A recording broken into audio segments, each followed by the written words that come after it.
Click the link in the description below to read the full article.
Put some music in my food for me and give me some reggae sauce.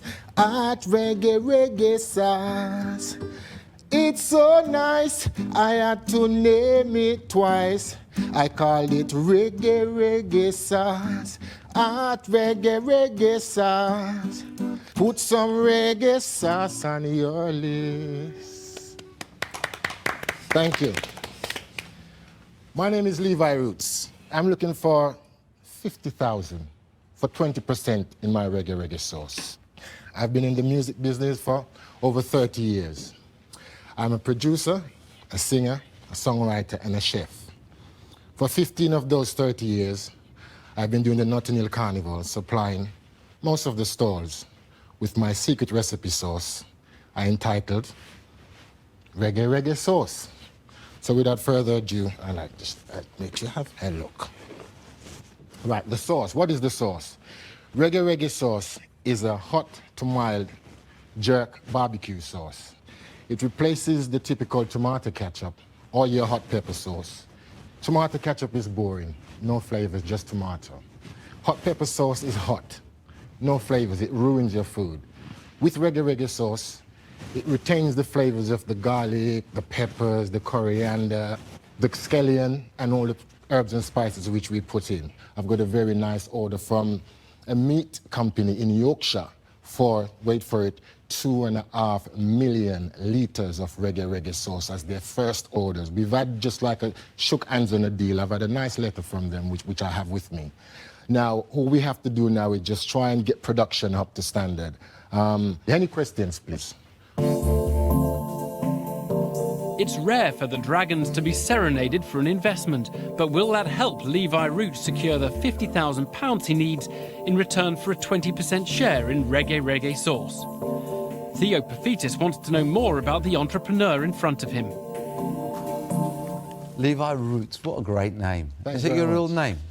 No, it's my pseudonym. My real name is Keith. No, I don't see me would have been in 30 years in reggae if I was. Can I introduce Keith? You've just lost so much credibility. You should have lied to him and said, yeah. But you guys, not if my mother calls me Keith, right? She calls me Levi. I've been knowing that ever since then. Oh, dear, right. You mentioned a letter you had with an order for 2.5 million litres. Yeah. So have you got the letter with you? I have indeed. Well, would you pass that to Theo and let him read it? We'll ask you a few more questions. Certainly, no problem. And I think Theo must be this handsome guy right in front of me here. Sold. I like you already. So you've been selling this for 15 years? Yes. At the carnival? Not in the carnival, yes. So how many bottles did you sell last year? 2,500. 2,500 bottles at the carnival. And approximately how much per bottle? 149. So about £4,000 turnover or something. Yeah. The sauce actually costs 32 pence to make each bottle of this size. Where do you make it? How do you make it? Do you make it in your kitchen or Yes, at the moment I make it at home in my kitchen, and my children help me, and we just sort of do it as the family there. It's a very small kitchen. We can't do a very large amount at the moment. Can you legally make things like that in your kitchen and go out and sell them nationwide? Absolutely, because we've had a letter and a confirmation from the food standard, which was one of the first things that I did. Have you spoken to anybody about what it takes to produce the kind of volumes that are going to be needed to fulfill these? And what do you need to do? What I need to do is to rent a place. I mean, I won't buy or anything like that. I will just rent a premises. And I think the equipment will cost me about 25,000 for all equipment. You need to spend £25,000 on equipment? Yeah. Levi's still sounding confident, but his ambitious plans mean transforming a cottage industry into a mass production line virtually overnight. Can I just cut in so it gives Rich a bit of time to think about whether he wants to gamble or whether to think about it? Because I know where I'm going with it, and I just want to be clear where I am. Okay. So you've got no illusions going forward. I think that trying to get into this market, we know how competitive it is. It's seriously, seriously competitive. To try and range run product is kind of almost impossible. So to let you know where I am, I like impossible challenges. Good. And I've been sitting here for 10 minutes. I can't believe this is the first time ever I've actually started to sweat. And I don't know whether it's the sauce that I've just taken or actually whether it's what I'm about to say. It is a complete punt, but I kind of probably would enjoy it. I've got a few people in the marketplace that I could introduce you to, but I'd want a little bit more of a slice, but I wouldn't want to take too much away from you because I think you need to earn a living. But I would offer you half the money for 20%. It's an extraordinary twist. Peter Jones has stepped in and offered Levi half of the £50,000 he needs, but he's demanding the whole 20% equity stake in return. Under the rules of the den, Levi must secure all the money he's asking for, or he leaves empty-handed. What do you think? Was his business a success or a failure? Comment below.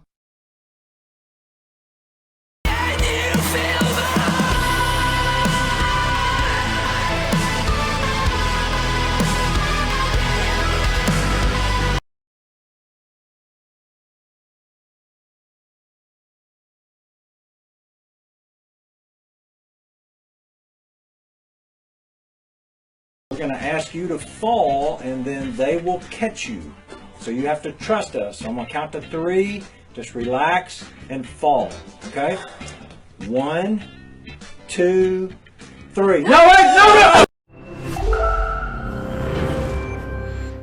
This is really a 2-hour presentation I give to high school students, cut down to 3 minutes.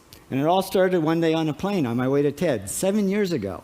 And in the seat next to me was a high school student, a teenager, and she came from a really poor family. And she wanted to make something of her life. And she asked me a simple little question. She said, "What leads to success?" And I felt really badly because I couldn't give her a good answer. So I get off the plane and I come to TED. And I think, geez, I'm in the middle of a room of successful people. So why don't I ask them what helped them succeed and pass it on to kids? So here we are, 7 years, 500 interviews later, and I'm going to tell you what really leads to success and makes TEDsters tick. And the first thing is passion. Freeman Thomas says, I'm driven by my passion. Tedsters do it for love, they don't do it for money. Carol Coletta says, I would pay someone to do what I do. And the interesting thing is, if you do it for love, the money comes anyway. Work. Rupert Murdoch said to me, it's all hard work. Nothing comes easily, but I have a lot of fun. Did he say fun, Rupert? Yes. Tedsters do have fun working, and they work hard. I figured they're not workaholics, they're workaholics. Good. Alex Garden says, to be successful, put your nose down in something and get damn good at it. There's no magic, it's practice, practice, practice. And it's focus. Norman Jewison said to me, I think it all has to do with focusing yourself on one thing. And push. David Gallo says, push yourself. Physically, mentally, you've got to push, push, push. You got to push through shyness and self-doubt. Goldie Hawn says, I always had self-doubts. I wasn't good enough, I wasn't smart enough, I didn't think I'd make it. Now, it's not always easy to push yourself, and that's why they invented mothers. Frank Gehry said to me, my mother pushed me. Serve. Sherwin Newland says it was a privilege to serve as a doctor. Now, a lot of kids tell me they want to be millionaires, and the first thing I say to them is, okay, well, you can't serve yourself. You got to serve others something of value, because that's the way people really get rich.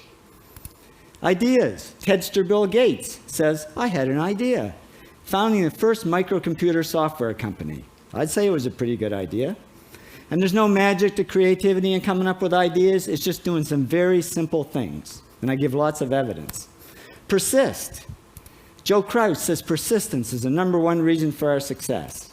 You got to persist through failure. You got to persist through crap, which of course means criticism, rejection, assholes, and pressure.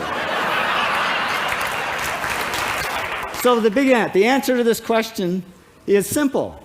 Pay $4,000 and come to TED. Or failing that, do the 8 things, and trust me, these are the big 8 things that lead to success.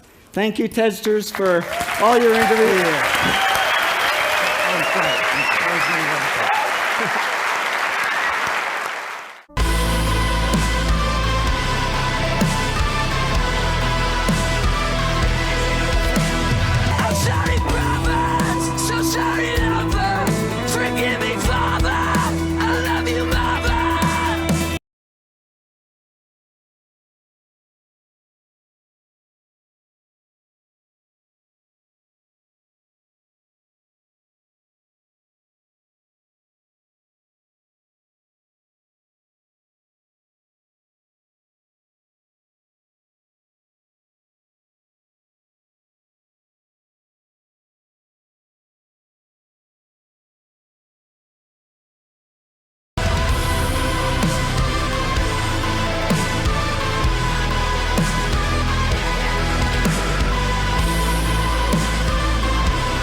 And I hate being alone. I long for that feeling to not feel at all. The higher I get, the lower I'll sink. I can't drown my demons, they know how to swim. I'm scared to get close, and I hate being alone. I long for that feeling to not feel at all.